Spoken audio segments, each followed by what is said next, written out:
오늘 함께 나눌 하나님의 말씀은요, 마가복음 이제 얼마 남지 않았습니다. 마가복음 15장 42절에서 47절 말씀입니다.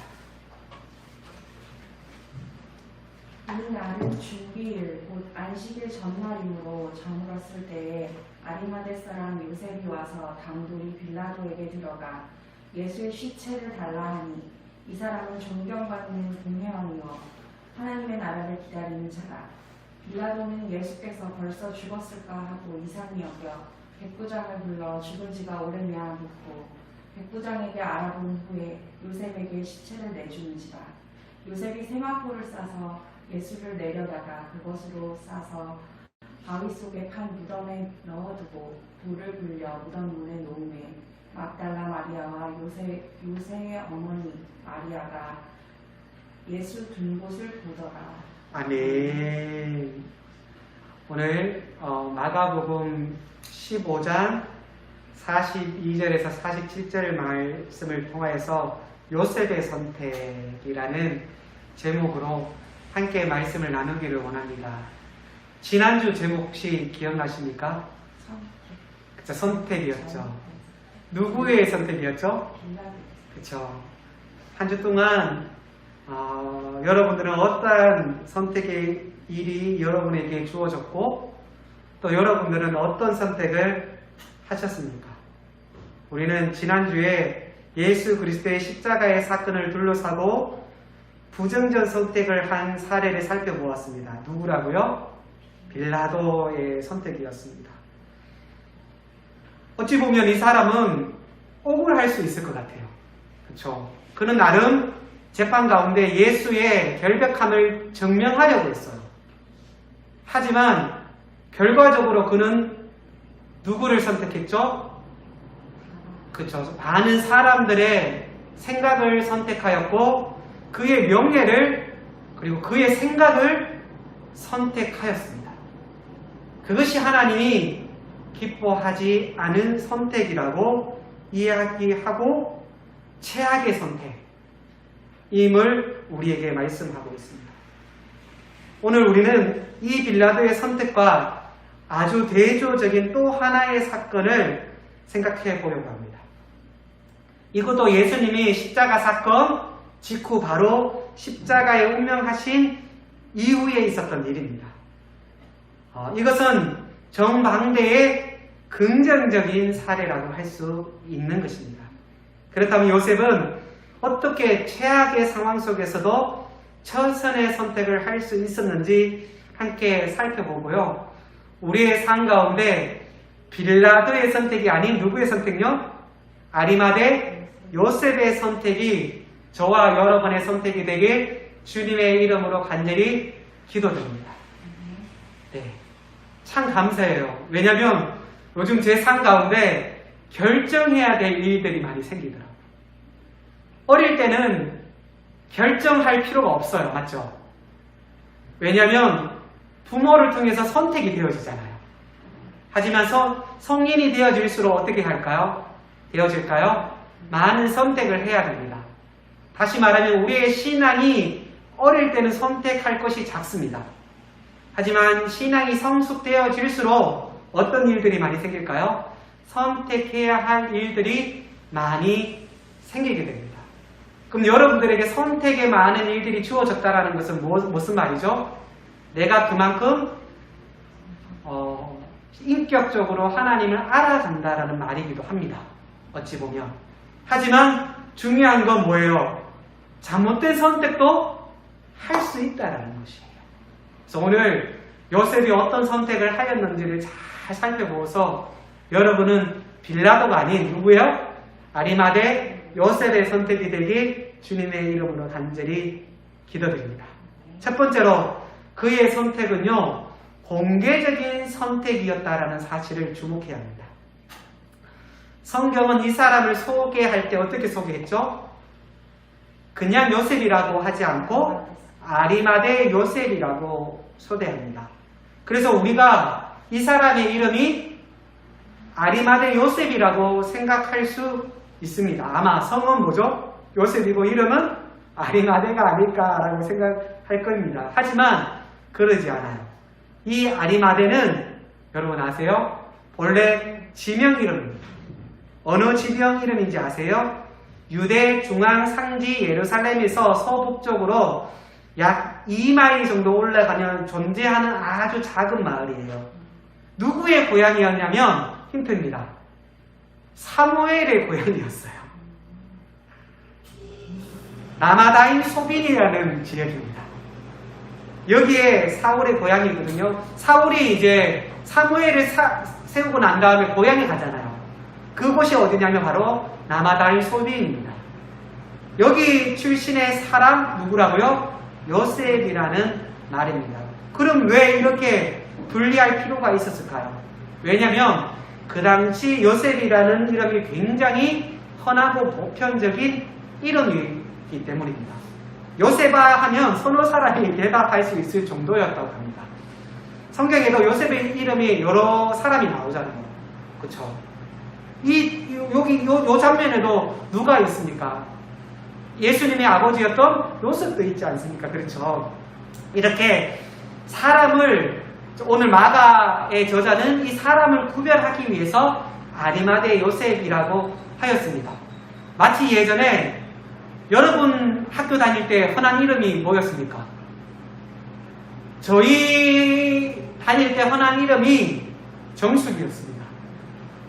그래서 학급에 반에 같은 이름이 있으면 어떻게 했습니까? 정숙이 1, 정숙이 2. 왜 1, 2를 붙였습니까? 이름을 구분하기 위해서 원투를 붙였습니다. 이처럼 아리마대 요셉이라는 이름은 많은 이름 가운데 이 사람을 구별하기 위해서 한 것이지 여러분 그 사람의 이름이 아님을 우리는 알아야 합니다. 아리마대 요셉이라는 사람에 대해서 우리가 같은 기사에 기록되어져 있는 요한복음 기사를 읽어보면요. 그는 일찍 예수님을 따르고 제자의 삶을 살아감을 볼 수 있습니다. 요한복음 19장 38절입니다. 네, 찾아보세요. 제가 읽어드릴게요. 요한복음 19장 38절에 보면 아리마대 사람 요셉은 예수의 제자이나 유대인이 두려워 그것을 숨기더니 그 이후에 빌라도에게 예수의 시체를 가져가기를 구하매 빌라도가 허락한지라 이에 가서 예수의 시체를 가져가니라 라고 말합니다. 여기에서 이 사람을 소개하면서 아리마대 사람 요셉이 누구의 제자였다고요? 예수님의 제자였다라고 명확하게 얘기하고 있어요. 그렇죠? 성경은 요셉이 예수님의 제자인데 그런데 뭐가 뒤에 붙어 있어요? 예수의 제자이나라는 여러분 이 뉘앙스가 참 이상하죠? 예수 그리스도의 제자이나라는 표현을 사용하고 있어요. 다시 말하면 유대인이 두려운 나머지 그는 예수 그리스도의 제자임에도 불구하고 자신을 숨기고 있었다라는 말인 거예요. 요즘 이런 예수님의 제자들이 얼마나 많이 있습니까? 특별히 이 코로나 시기에 요즘 매체마다 교회에 대해서 적대적이잖아요. 그래서 이제 회사에 가서 예수 아닌 척하는 사람들이 상당히 많이 있습니다. 그러다가 그런 얘기를 많이 들어요. 주변의 성도님을 통해서 회식 가서 이분이 예수 믿는 분인지 알았다고. 그런 얘기들을 종종 듣게 됩니다. 하지만 놀라운 일이 생겨요. 오늘 본문에 보면 그는 마침내 심지어 공개적인 장소에 끌려와서 그가 예수의 제자임을 알릴 수밖에 없는 상황에 도달하게 됩니다. 그렇다면 무엇이 그에게 이러한 변화를 가져가게 되었을까요? 우리는 자세히 그 동기를 사실 성경에서 볼 수는 없습니다. 그러나 추측컨대 아마도 십자가의 사건에 둘러싼 어떤 충격을 통하여서 이 사람의 마음이 변화되어지지 않았을까라는 생각은 할 수 있어요.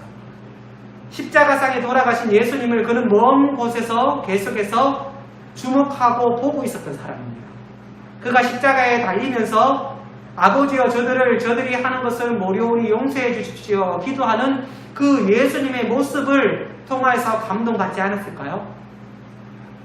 또는 자신이 아픔과 고통 속에 있으면서도 함께 달렸던 강도 중에 한 사람이 주여 당신의 나라에 임하기를 원합니다. 나를 기억해 해 주십시오 라고 부르짖을 때 자신의 고통에도 불구하고 그를 향하여 오늘 나와 함께 낙원에 갈 것이라고 이야기하는 그 당당한 예수 그리스도를 통해서 그가 감동받지는 않았을까요? 추측을 한번 해보는 겁니다. 세 번째로 캄캄한 어두움이 십자가에 달린 그를 향하여 내려올 때 하늘의 빛을 잃어버렸던 그 순간 마침내 그분의 운명하는 그 광경을 지켜보던 로마의 백부장이 어떻게 말합니까? 그는 하나님의 아들이라는 이 광경을 보면서 그의 마음이 변했을지도 모릅니다. 여하튼 그는 마침내 빌라도에게 찾아가서 시체를 장사하게 해달라고 요청하게 되어집니다. 이 말의 의미가 무엇입니까? 그는 드디어 예수님의 제자임을 알릴 수밖에 없는 공개의 자리에 나아갔다는 것이에요. 그것이 그의 삶에 변화시키기 시작했어요. 근데 놀라운 것은요, 자신의 삶을 변화시킬 뿐만이 아니라 자신의 주변의 사람을 변화시키기 시작했다라는 사실입니다. 우리가 우리의 자신을 은폐하고 그리스도의 제자임을 크리스찬임을 숨기는 한 영향력을 발휘할 수는 없습니다. 아마 편할지는 모릅니다. 그러나 영향은 줄 수 없어요. 놀라운 사실은 아리마대 요셉이 공개적으로 예수님의 제자임을 알리자마자 그는 주변의 사람에게 영향을 끼치고 다른 사람을 변화시키는 일을 하기 시작하였다라는 것이죠.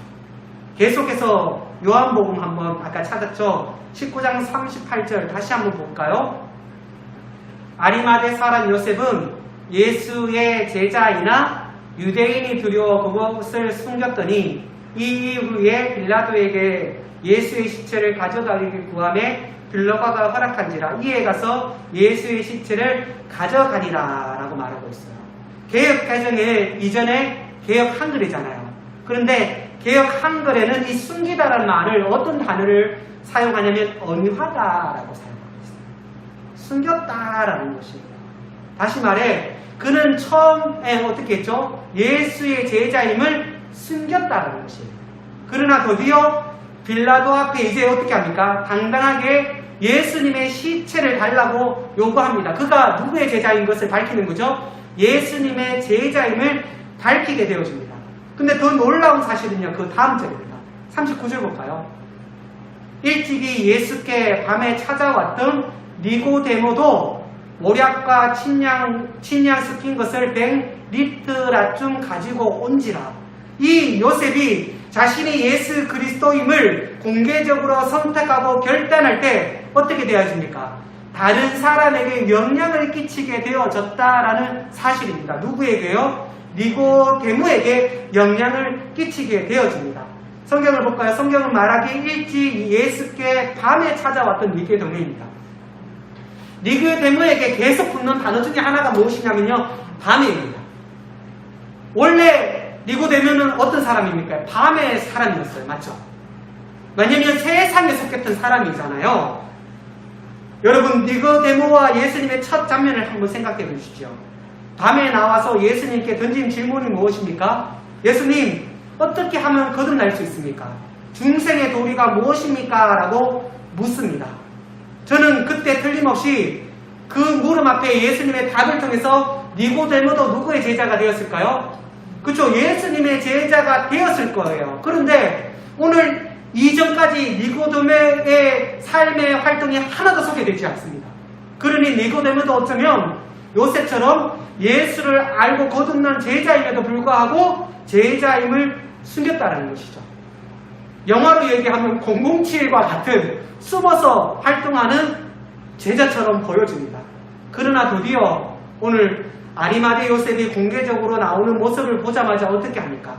39절에 밤이라는 단어를 놓치면 안 됩니다.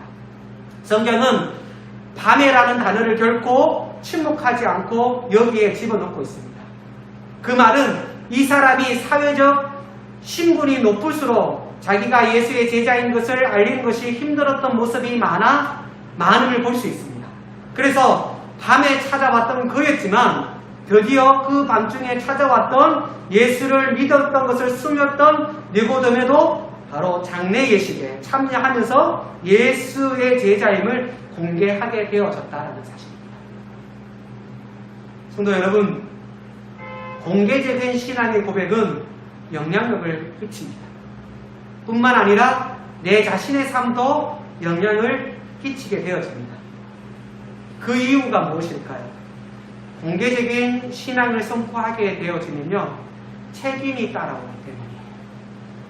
그것은 내 신앙을 성장시키는 큰 도움이 되어집니다. 물론 어떤 사람은 선언만 해놓고 책임을 지지 않는 사람도 있을 것입니다. 그런데 많은 경우에 우리가 공개적으로 끄려하는 이유가 뭘 거라고 생각합니까? 우리가 공개적으로 내가 예수를 믿는 사람이라고 끄려하는 이유는, 가장 큰 이유는 바로 두려움 때문이라고 합니다. 우리의 마음속에 두려움이 있기 때문입니다. 여러분, 바꿔서 좀 생각해 볼까요? 전도하지 않는, 끄려하는 그 이유가 뭐라고 생각하십니까? 빌리그레암 전도협회에서요, 세계 각 지역을 다니면서 크리스찬들이 왜 전도하지 않는지 그 이유에 대해서 조사하였다고 합니다. 첫 번째로 9% 나온 게 뭔지 아십니까? 너무 바빠서 전도하지 못한다라는 답이 9%가 나왔습니다. 그리고 14%가 무엇이냐면 내 삶이 모범이 되지 않기 때문에 전도하지 못합니다 라고 얘기하였다고 합니다. 그리고 28%가 뭔지 아십니까? 전도하는 방법을 잘 몰라서 전도하지 못합니다. 공감하죠? 근데 51%가 뭔지 아십니까? 내가 전도하다가 거절 당할까봐 두려워서 못한다라고 말하고 있습니다. 사람들의 반응은 바로 두려움 때문입니다. 그런데 우리는 기억해야 합니다. 이런 두려움에도 불구하고 일단 내가 그리스도인 것을 선포하면 내 삶 가운데 놀라운 변화가 주어진다는 사실을 기억하십시오. 요셉이 그가 다시 예수 그리스도의 참된 제자로 일어날 수 있었던 선택 가운데 하나가 무엇이라고요? 공개적인 삶을 드러냈기 때문입니다. 아리마대 요셉의 신앙인으로서 인격적인 삶은 바로 이때부터 시작되었다고 생각합니다. 이전까지 믿으나 마나 영향력이 없는 삶, 그러나 그의 신앙을 공개적으로 고백하는 순간부터 그는 자신의 인생을 책임지고 하나님에 의해 쓰임받는 삶을 살아가게 된 줄 믿습니다. 그래서 때로는 우리의 삶 가운데 여러분, 기도를 통해서 공개적으로 내가 그리스도의 자녀임을 나타내는 저와 여러분이 되게 주님의 이름으로 간절히 기도드립니다. 두 번째로 요셉의 선택은요, 모험적 선택이었습니다. 본문에서 마가는 요셉의 결단을 소개하면서 그 결단을 당돌한 결단이라고 말하고 있어요. 43절 한번 보세요. 아리마대 요셉이 와서 뭐라고 말합니까? 당돌이 빌라도에게 시체를 요구합니다. 성경은 이것을 당돌한 행위라고 역설하고 있습니다. 당돌한 말을 바꾸어 생각하면 담대함이라고 생각할 수 있고요. 또 다른 말로 생각하면 모험적인 행동이라고 말할 수 있다는 것입니다. 모험적인 선택이 그에게 결단으로 나타났다는 것입니다. 왜 모험적일까요? 왜냐하면 지금까지 잘못하면 자기가 지금까지 쌓아왔던 지위와 출세의 담이 무너질 수 있기 때문이에요. 이 아리마대 요셉은 어떤 사람입니까? 이스라엘의 공회원이에요. 그 당시 이스라엘에는 70명으로 구성된 사내들인이라는 의회가 조직되어져 있습니다. 그 중에 한 멤버가 누구라고요? 바로 요셉이었어요. 우리나라로 말하면 국회의원과 비슷한 것이죠. 그런데 범법자로 붙잡혀 사형 선고로 죽어간 예수, 그가 예수 편에 있다라는 사실을 알리면 어떻게 될까요? 사회적인 문제로 인하여 왕따를 당할 수 있고요. 어떻게 보면 자신의 자리를 잃을 수도 있을 것입니다. 그럼에도 불구하고 그는 이 모험을 무릅쓰고 주님 앞에 나아갔던 것입니다. 그리고 주님 앞에 구체적인 헌신을 하기 시작합니다. 그리고 그의 삶에 영향을 주기 시작합니다. 니고데모에게 변화시키고 주변 사람들에게 영향을 주는 삶을 살아가게 되어집니다. 때로는 여러분 이러한 결단이 필요합니다. 이러한 선택이 필요합니다. 나의 조건과 나의 어떠한 이미지를 생각하지 하는 것이 아니라 하나님의 뜻과 하나님의 선택을 선택할 때가 있다는 사실이에요. 그때 여러분 요셉의 선택을 하길 간절히 소망합니다. 혹시 여러분 가운데 내가 신앙생활 하지만 신앙생활이 재미없는 분 계십니까? 소위 신앙생활에 매니즘에 빠져있는 사람이 있습니까? 주일날 예배드리고 왔다 갔다 그것밖에 의미가 없는 사람, 변화가 없는 사람, 간격이 없는 사람, 다이믹한 삶의 생동감이 없고 매니즘에 빠져서 주일날 예배드릴 때 뭔가 좀 느낌이 없는 그러한 삶을 살아가고 있는 분이 있지 않습니까? 뭔가 좀 달라진 느낌을 갖고 싶지는 않습니까? 제가 한 가지 여러분 가르쳐 드리겠습니다. 한번 여러분 신앙의 목숨을 걸어 보십시오. 희생을 시작해 보십시오. 구체적인 희생 그리고 헌신을 해 보십시오. 내게 가장 소중한 것을 주님 앞에 드리고 시간을 바치고 사랑을 바치고 그리고 영혼을 사랑하고 교회를 사랑하고 이웃을 사랑하고 구체적인 헌신의 삶을 시작해 보십시오. 그러면요 인생이 달라지기 시작할 것입니다. 주님은 주님 앞에 나오는 사람들에게 이러한 모범적 결단을 요구하고 있다는 사실이에요. 그래서 예수님의 제자가 되려고 찾아온 사람들에게 주님께서 어떻게 말합니까? 무릇 내게 오는 자가 자기 부모나 처나 형제나 자매나 및 자기 목숨까지 미워하지 아니하면 내 제자가 될 수 없다라고 말하고 있지 않습니까? 저는 신앙은 일종의 도박이라고 생각합니다. 파스칼의 표현을 빌리자면 거룩한 도박입니다. 여러분의 인생을 주님께 한번 던져보십시오. 유명한 율리어스 시저가 영국의 도보 해역을 건너면서 영국을 침공하고 난 다음에 영국에 도착하자마자 제일 먼저 한 일이 뭔지 아세요? 그들이 타고 왔던 배를 불태워버립니다. 이게 결자회지라고 합니까? 단어가 맞나요? 그러니까 목숨을 거는 거죠. 내가 그걸 정복하지 않으면 내가 죽을 거라는, 죽을 수밖에 없다라는 그런 결단으로 나아갔다라는 사실입니다. 그래서 예수님께서 우리에게 이렇게 말씀하지 않습니까? 무릇 내게 오는 자는 손에 쟁기를 잡고서 만약 뒤를 돌아본다면 그는 하나님 나라에 합당하지 않는 사람이다. 여러분 이왕 믿으면 제대로 믿어야 합니다. 시시하게 믿지 마시고요. 이런 모험적 선택 그리고 예배를 통하여서 흥분하고 스릴을 느끼고 보람을 느끼고 감격을 느끼고 눈물이 있는 삶, 바로 아리마대 요셉은 이러한 삶을 선택하고 감행하였습니다. 이러한 선택은 바로 모범적 선택입니다. 마지막 요셉이 선택한 세 번째 선택은요, 영원한 선택이었습니다. 요셉은 본문을 소개하면서 계속 보면 이러한 인상 깊은 단어들을 첨부하고 있습니다. 43절 다시 볼까요? 맨 마지막을 보십시오. 이 사람은 존귀한 뭐라고요? 공회원이요. 그 다음에 뭐라고 말하고 있습니까? 하나님 나라를 기다리는 자라. 아멘. 따라해 볼까요? 하나님의 나라를 기다리는 자라. 믿으십니까? 여러분들은 하나님의 나라를 기다리는 자입니까? 여러분 우리의 선택은 저를 한번 봐주십시오. 여러분의 선택은 하나님의 나라를 기다리는 선택이 되어줬으면 좋겠어요. 이 땅 나라에 우리의 소망을 두는 것이 아니라 여러분의 선택이 하나님의 나라를 바라보며 하나님의 나라를 기다리는 그 선택이 되길 간절히 소망합니다.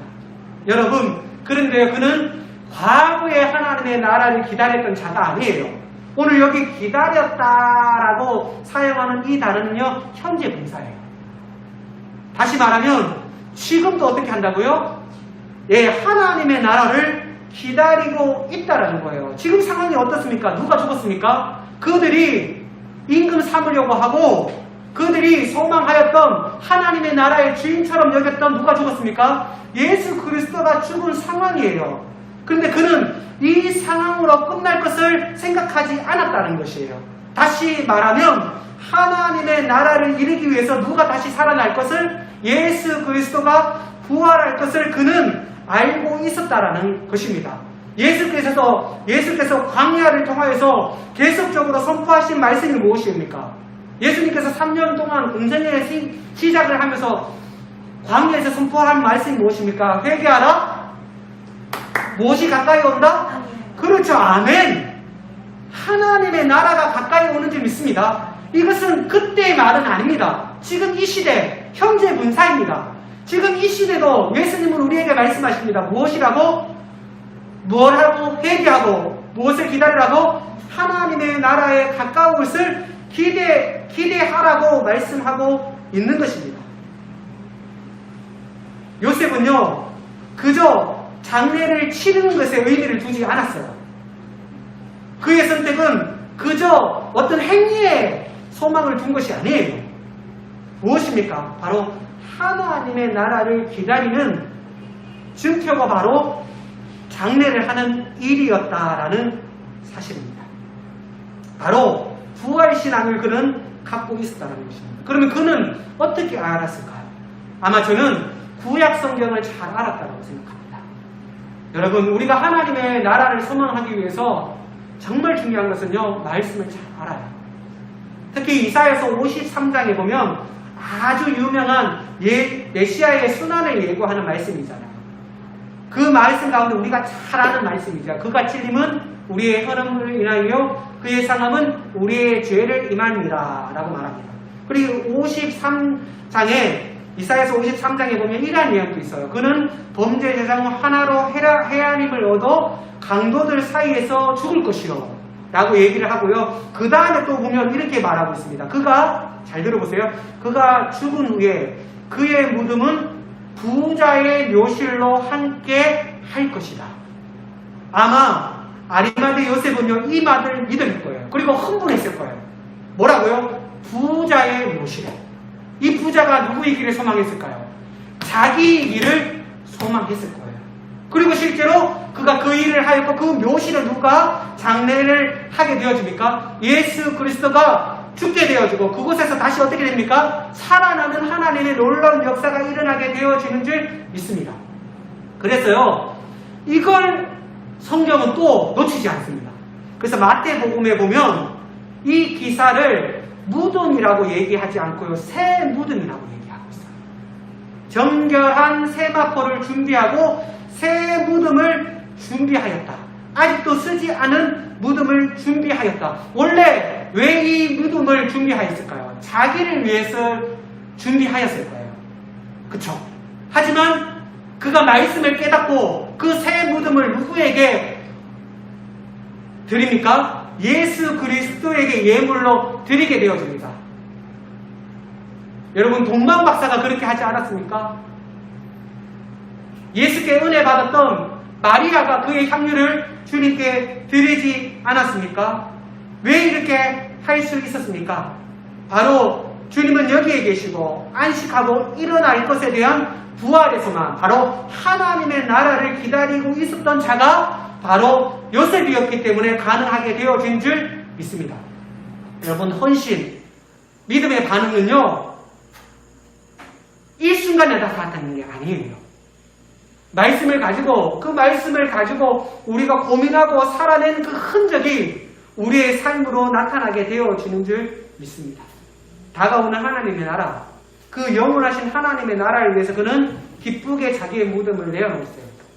자기의 재산을 내어놓았던 것입니다. 가장 중요한 것을 내어놓았던 것입니다.